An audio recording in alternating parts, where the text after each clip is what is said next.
Hey, I'm Ryan Reynolds. Recently, I asked Mint Mobile's legal team if big wireless companies are allowed to raise prices due to inflation. They said yes. And then when I asked if raising prices technically violates those onerous two-year contracts, they said, "What the f*** are you talking about, you insane Hollywood ass?" So to recap, we're cutting the price of Mint Unlimited from $30 a month to just $15 a month. Give it a try at mintmobile.com/switch. $45 upfront payment equivalent to $15 per month. New customers on first 3-month plan only. Taxes and fees extra. Speed slower above 40 gigabytes. See details. Kroger Delivery makes it easy to do your holiday shopping in a jingle. There might be a lot on your to-do list, but thanks to Kroger Delivery, you can get everything you need delivered straight to your door at the same great prices you'd find in store. Our refrigerated trucks always ensure that your groceries arrive fresh. And right now, you can save $20 on your first order of $75 or more and get free delivery with a Boost membership. Restrictions apply. See site for details. Kroger, fresh for everyone. Good morning, guys. Welcome to the podcast. Almost Happy New Year. And today I've got a fantastic guest for you, Christopher Swing. He's a seasoned executive driving innovation across logistics, banking, healthcare, and private equity.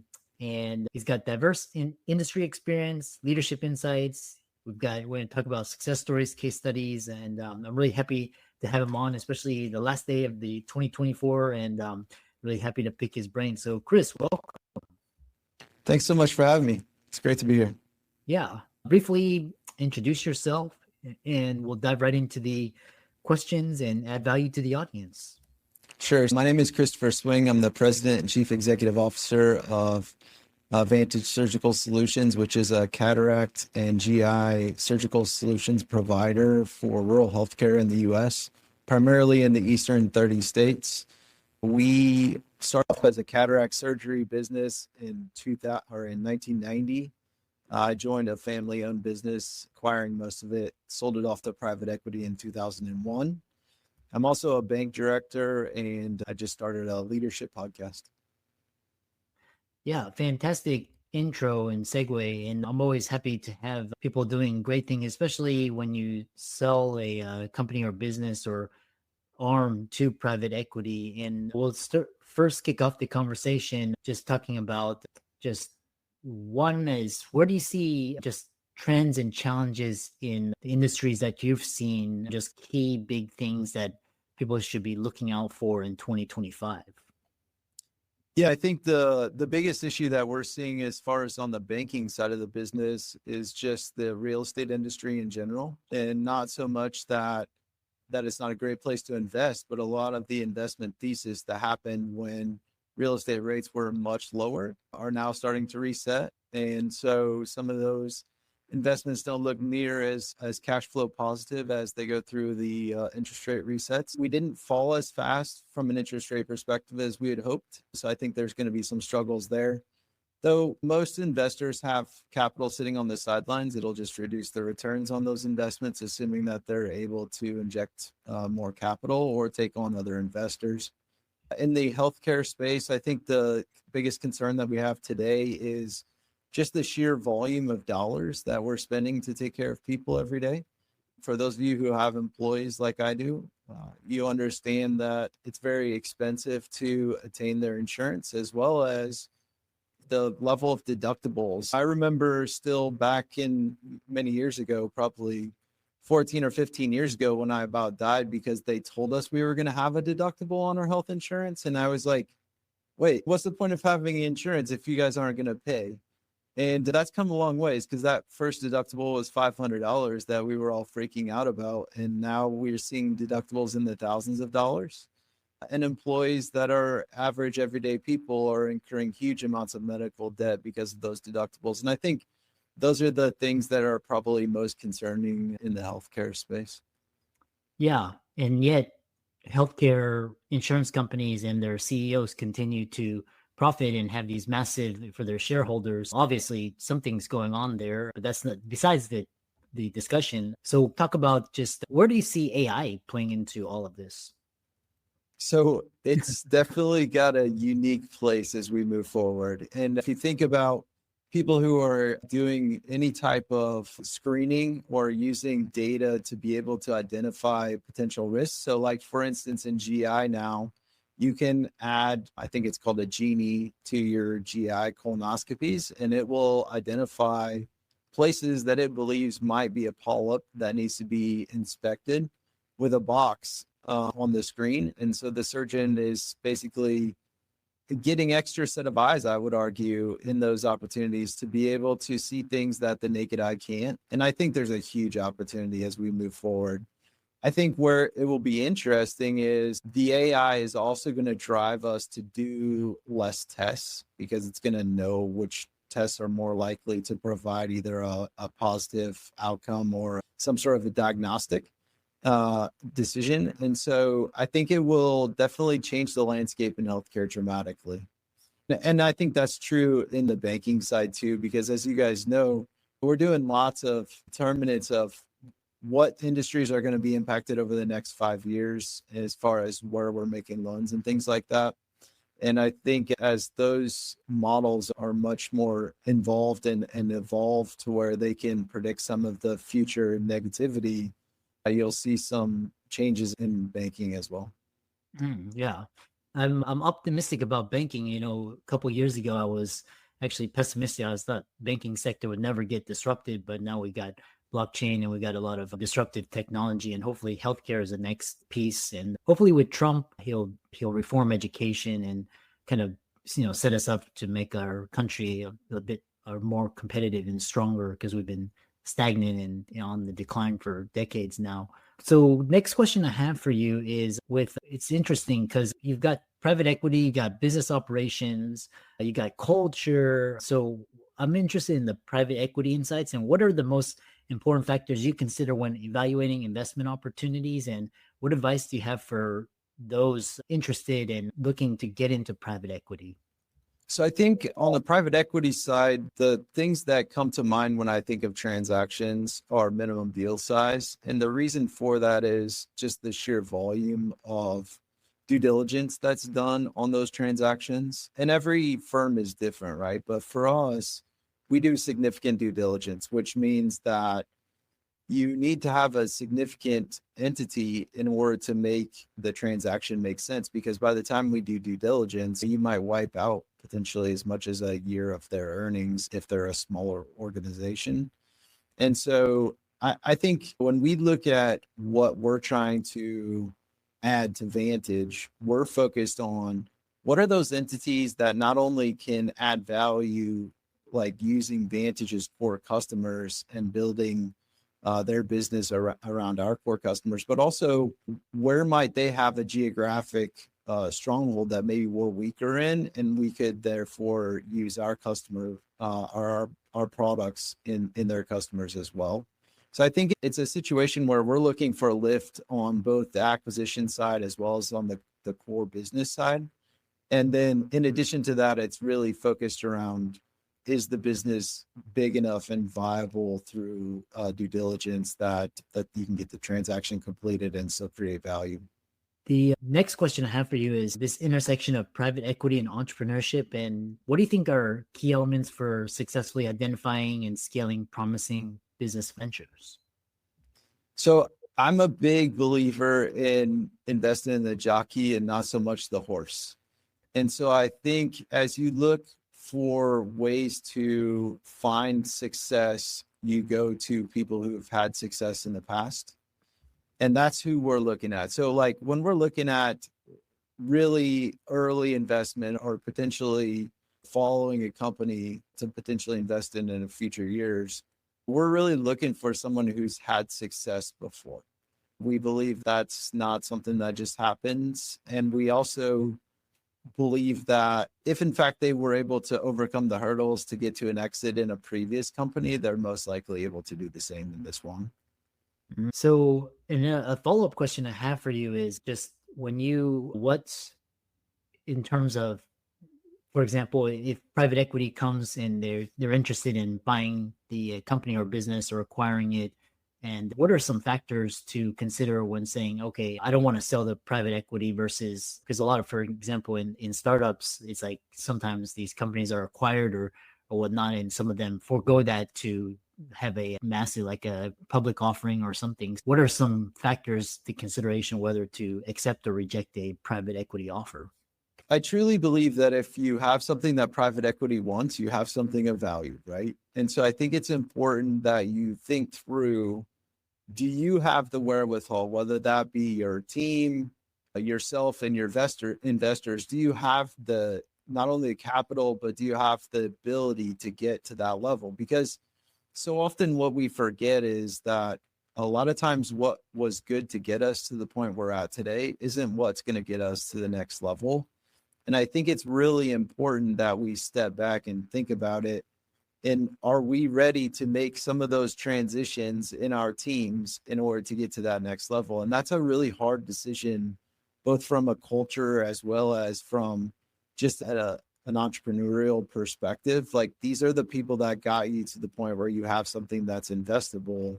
And are they going to be the ones that get you to that next level? And the question becomes whether you're capable or willing to make some of those decisions or desirous of making some of those decisions. Because along with the transaction is a natural progression that, hey, there's going to be things that are going to have to change in the organization in order to continue to grow it to a point where we can get the types of returns that we're looking for on the private equity side. Burlington's Oh Wow Winter Clearance event is on right now. Throughout your store, you'll find tons of new markdowns just taken. Look for red clearance tags throughout the entire store for her, him, the kids, and your home. Score some serious savings at Burlington, up to 70% off other retailers' prices on clearance items. These deals on top of deals won't last long, so stop in today. Burlington. Deals, brands, wow. Prices and selections vary by location. Yeah, interesting. And I have some further questions is basically when, this whole transition and, building a culture of continuous improvement, and how do you cultivate a mindset of continuous improvement within organization, and what strategies do you use to keep employees engaged and motivated? So I think the first thing that you have to do is you have to give people a vision of where you're going. And I'm not just talking about your vision and values, and I'm not even talking about like for the next year, what's our focus. So often we lose in translation what it is that we're trying to accomplish. And therefore, people are always going to be making decisions on our behalf or on behalf of the organization all the time. And the key to it is that we need them to know, are they getting us closer to our goals or further away? We hire great people and we know that they're going to make the right decision. And when they don't make the right decision, we need to dive in and say, okay, so what am I doing that's causing them not to understand what it is that we're trying to accomplish? Rather than chasing after them, why are you making this decision incorrectly over and over again? I found that a lot of times it's my own lack of clarity that is causing them not to understand where to go. And so I think in order to get them to engage, the next thing you need to do is you need to have a clear and constructive way to push decisions down in an organization to those who are affected. Because if you tell them where you're going and you give them the tools to enable them to make some of those decisions, and then you get out of their way, what I've found personally is that they make better decisions on behalf of our organization than a lot of times their managers would make. And here's why. Because they've lived it over and over again. And as much as we like to think, hey, we know what's best for the organization, or we know what's best for this department, or we know what's best for this customer, a lot of times we haven't thought through the implications of, if we choose A, what's the probable outcome? And if we choose B, what's the probable outcome? And how does that affect everyone to the level that the person who does that job every day does? And so that's my recommendation, is that you make sure that you clearly communicate, and then clearly communicate in 25 different ways. How do you say the same thing? And then make sure that they understand the framework in which the lowest level employee is able to make decisions and what their authorization thresholds are. And then help them, coach them to make those decisions. Because as you make more and more decisions at a ground level or at the lowest level possible, the impact of that one decision isn't that great, but the impact to the organization is significant, because now you have a whole lot more people that know exactly where you're going and they know what they need to be doing in order to drive you there. Fascinating. And what I want to do is merge these two concepts, because once a company is acquired by private equity, obviously there's a change in leadership management. There's a huge transition. And so how do you navigate, just change a culture, change in transforming business operations during these? Sometimes the company that gets acquired becomes basically the culture changes overnight. What are your thoughts? So there's a fulcrum when you have a transaction. It's like when a company is struggling. So often the owners don't want to inform their employees of why they're making these different decisions. And so what happens, the natural process that we went through in the past carries through into the current day. This happens to change at the point in time in which there's a transaction, because everybody knows that everything is different going forward. Now, in my own personal experience, I was the president and CEO of this company prior to private equity buying it. And they chose to bring in another CEO over the top of me, which turned out to be a failure for us as shareholders, because I still am a minority shareholder, as well as for the organization as a whole. Now, granted, they didn't know that when they brought him in. It was just a bad culture fit. Then they turned around and elevated me into the CEO role and gave me my company back, which is a little bit refreshing as for both the employees as well as for myself.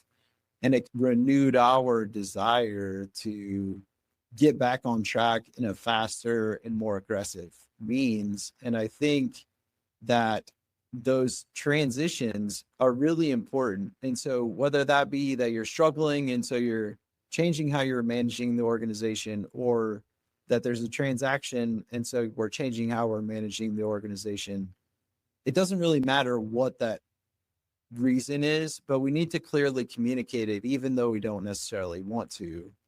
And I think that will help people then to prepare themselves for, hey, this is going to be different. It also gives them the mentality of saying, okay, so what we did in the past isn't necessarily what we're going to do in the future. And that's such an important lesson for the lowest level team members, because otherwise what happens is they just keep doing the same automatic decision processes that they've always done. Whereas if they know that whether we're privately held for profit with the intention of maximizing profit in the past, and now we're private equity, and so we're obviously trying to maximize profit, but first we're going to try to grow our top line 20+% year over year. The decisions aren't the same, right? So how we took care of a customer and how we dealt with issues in the past may be slightly different than how we do them in the future. And so I think it's really important that they understand that there is a transition, no matter what the causation for that leadership transition is, whether it's people transition or whether it's just philosophy transition. The more that you can communicate through what that looks like, the better that they'll be prepared to make decisions as they move forward. Yeah, I really love that. We have around 5-6 minutes remaining, and your vision looking ahead, where do you see healthcare logistic industries heading? What trends do you think will shape the future, and how can businesses position themselves in 2025 for success? So I think the biggest issues, as Christopher, that we're struggling with in healthcare is a reduction in the number of practitioners. So the specialty practitioners, as well as just general practitioners. And what I'm talking about is physicians themselves. And so I think what we're going to have to do is figure out how we operate huge hospitals and systems differently than we have in the past.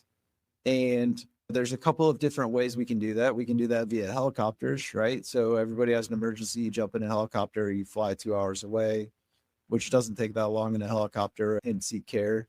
You can do that by a hub and spoke model where you have like regional hubs, say like in my areas like St. Louis or Chicago. And so you have feeders that are operating hospitals in between, and they basically transition all those patients into those hubs, and that's where most of the providers are.